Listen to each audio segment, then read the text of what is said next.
السلام علیکم۔ شفق YouTube channel کے ساتھ میں ہوں آپ کی ہوسٹ محرمہ۔ نیلی حویلی پارٹ 20۔ 2-3 بار چھنٹے مارنے پر لڑکی نے ہلکی سی کھانسی کی اور آہستہ آہستہ آنکھیں کھولی، لیکن عنصر پر نظر پڑتے ہی اس نے چیخیں مارنی شروع کر دیں۔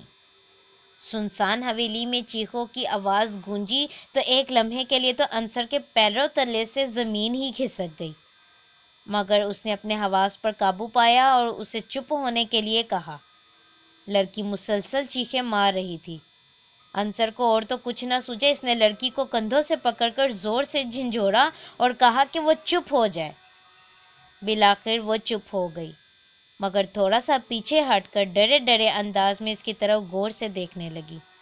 ڈرو نہیں مجھ سے، میں کوئی بھوت نہیں ہوں، عنصر نے منہ بنا کر کہا۔ مگر تم بھوت کی طرح دکھائی دے رہے ہو، وہ ہکلا ہکلا کر بولی۔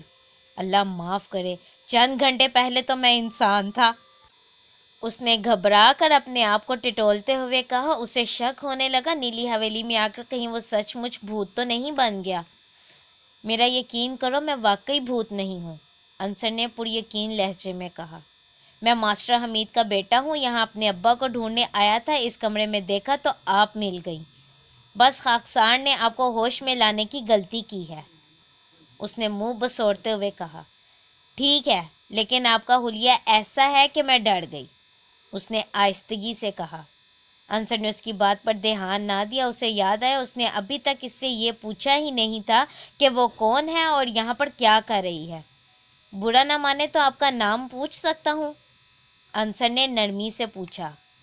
میرا نام پروین ہے، اس نے بڑی بڑی پلکیں جھپکاتے ہوئے کہا، اور میں فرمان علی کی بیٹی ہوں۔ کیا؟ عنصر کو حیرت کا شدید جھٹکا لگا۔ مگر تم یہاں پر کیا کر رہی ہو؟